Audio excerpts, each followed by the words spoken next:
Welcome back to another one of my YouTube videos where I share with you just how I grow orchids in Jamaica.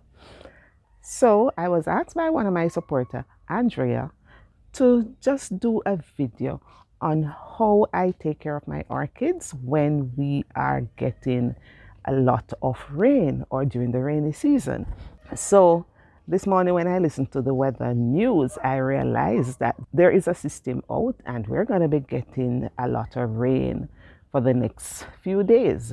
And so I am going to be showing you exactly what I do to take care of my plants. And so if you want to see just what I do, please, why don't you just stick around?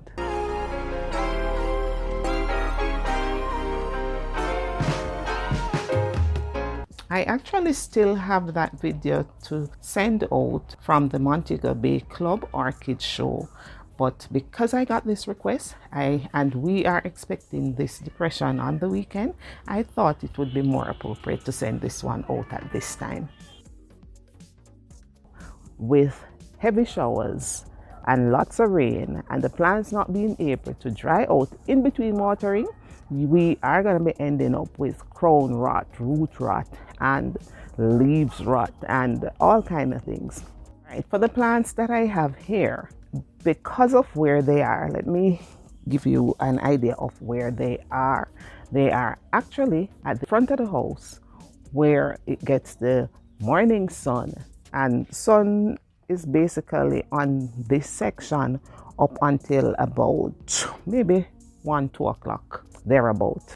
And so for this area, whilst yes, it will get some amount of rainfall, the sun tends to come up and dries it out, but some of them are actually close to the eave of the house, and so it gets a little protection somewhat, and they really love this area. So for this area, I really have a lot of problem or issues in relation to the amount of rainfall on it, because it tends to dry out based on the length of time that the sun is actually on these plants right here. And so this bed is one of the beds that do exceptionally well for me based on that.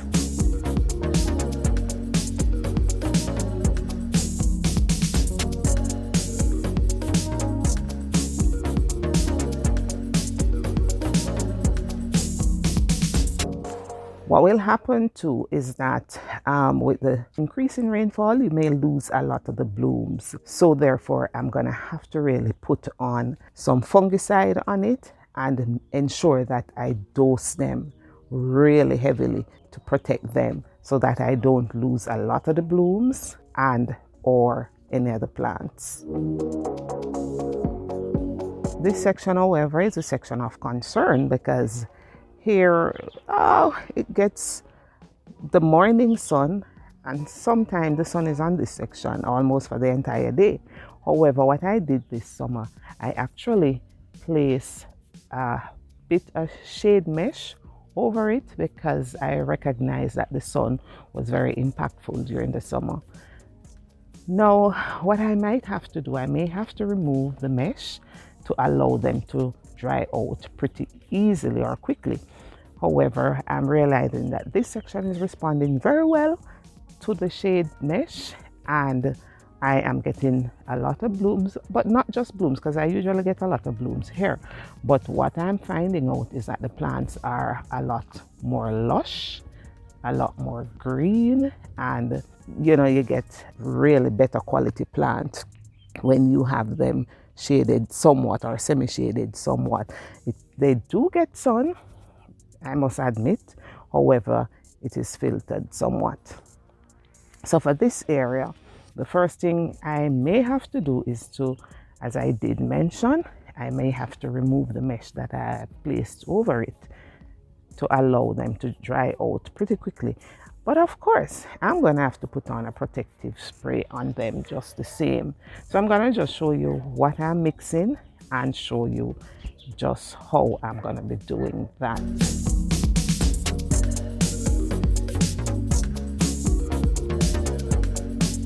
These are just showing you some of the bromeliads that I have in this little section here. This one is blooming up and is really putting on a nice little show. I really love this one. You know, this one, the color of it changes depending on the intensity of the sun. So if it is getting a lot of sunlight, it turns bright orange. But if the sun is somewhat tempered, then it turns slightly greenish or yellowish. My faithful garden, this section here, faithful, of course, it is indeed faithful. It is always blooming, always putting on a stunning show and never let me down. And that is exactly what is taking place right here, right now. Some of these plants are tall, so I'm gonna have to ensure that I stake them to ensure that whatever wind that we get will not topple them over. Sometimes what I do, I lay them down on the side. But because this is not really a hurricane that we're getting, we're actually going to be getting a lot of rain. Also, what I'll do too, once this weather system passes, I'll do an update so that you see, you know, the effect of what I did. One of the downfall with getting a lot of rainfall is that the blooms will become spotted. Right, like this one right here. So the blooms will develop spots. And of course, it's going to become very unattractive. So you're going to have to take that off. So that is one of the downfall. And also you may get things looking like these. But these can be prevented if you really spray them with a good fungicide. And I'm going to show you exactly how I do that and what I use. So right here, I'm preparing the things that I'm going to be needing. Of course, I need my measuring spoons that you would have seen here. I have my little bottles that I mix the individual things in with water. And here, what I have in this container is 20-20-20. And of course, you're going to need your spray bottle. And this is the one that I use, my battery operated spray bottle. So we are going to be doing the mixing. Normally I do a 7-day spray with fungicide, insecticide, and so forth. I did spray on Monday. Today is Friday, but I'm going to spray again because I'm actually putting on a protectant. This spray that I'm going to be using is called mancozeb. It's actually a contact fungicide which helps to control a number of fungus among other things. But it works on a contact basis. So what I'm going to do, I'm going to put on an extra dose of it just for the protection of the plant. So I normally use like a tablespoon to a gallon. I'm mixing 3 gallons. So I'm gonna use, you can use a little more because you're doing it to protect the plant.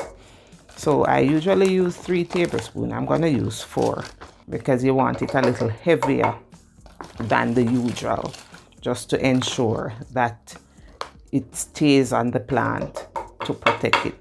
But there's one thing that is important. If there is never a time that you use a sticker, this is the time you need to use it, because you do not want the weather condition or the rain to really wash off the chemicals that you put on to protect the plant. I'm using some 20-20-20. I'm using 1 teaspoon to the gallon, and of course you shake them. Calcium is a good thing to use because it helps to strengthen the cell walls of the plant, and so because of the stress that is gonna go through, it's important to add a little to the mixture. So I'm gonna add not straight calcium, I'm gonna use CalMag. Alright, so the CalMag, I'm using CalMag Plus from Evergrow, and this, it is said that you use 2 teaspoons to the gallon, and that's what I'm going to be using in this instance.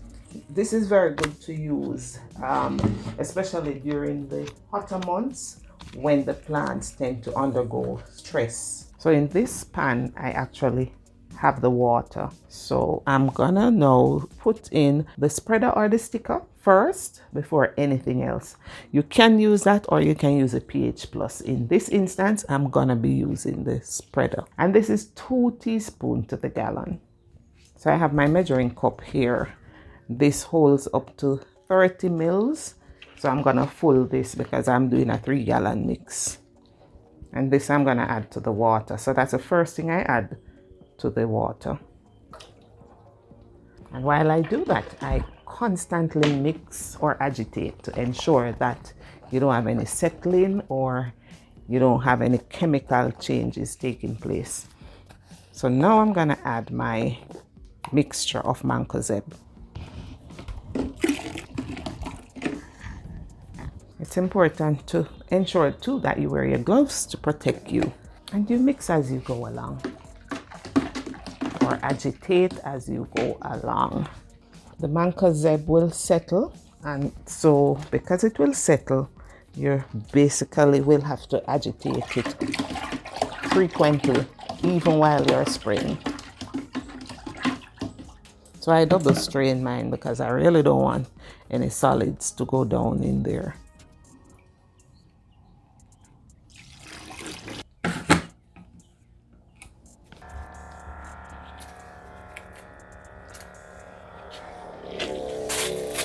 So I'm gonna start spraying, but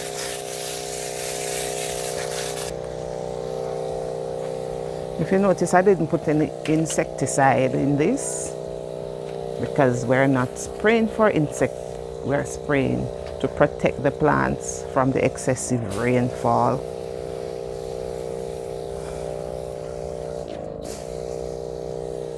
And we spray bloom and we spray everything. The truth about it, with the amount of plants that I have, I just cannot take up all of them. And so I will have to just do some things to actually just put on some protection and ensure that, they are well protected during the heavy showers and the long showers. And while you spray, agitate the bottle just to make sure that the chemicals is properly distributed. So now you can see the residual effect on the plants, and that is exactly what you really want, that residual effect, so that it protects the plants during the rain. Some of it will wash off, and some persons really don't like to see that residual effect on the plants. But the truth about it, if you want to save them and you don't want to get the crown rot or the root rot, there are times when you have to use this. Just be mindful though that this is not the only thing that you can use. There are other chemicals that you can use. You have systemic fungicide and so forth. But I choose to use this one because, it will not affect the plant any at all, and it is really a contact fungicide. And it's quite reasonable in price. Just remember, one of the key to successful orchid growing is to ensure that the plants dry out in between watering. So if the plants do not have a chance to dry out in between watering because of the excessive rainfall, then we tend to put on some sort of protective spraying on them or protective barrier, especially when you have the plants clustered. That too can be a barrier in instance when you have excessive rainfall. Depending on the number of days of rainfall, I may spray again in another 3 days. So that's what I do. You've asked me to share my experience, and that is what I do. I'll definitely share again with you after the depression would have passed, so that you see, whether it was effective, yes or no. We may lose some of the flowers, and that is really natural. However, we will not lose all unless we have heavy wind, which will actually damage them. So guys, this is what is happening right here in my garden right now. And thank you so much for watching. If you enjoyed this video, why don't you give me a thumbs up? And so you never miss another one of my YouTube videos. I ask you, if you haven't yet done so, to please subscribe to my channel. As we say in Jamaica, just follow back on me. This is the Orchid Duck, and I am growing orchids right here in Manchester, Jamaica. Thank you for watching.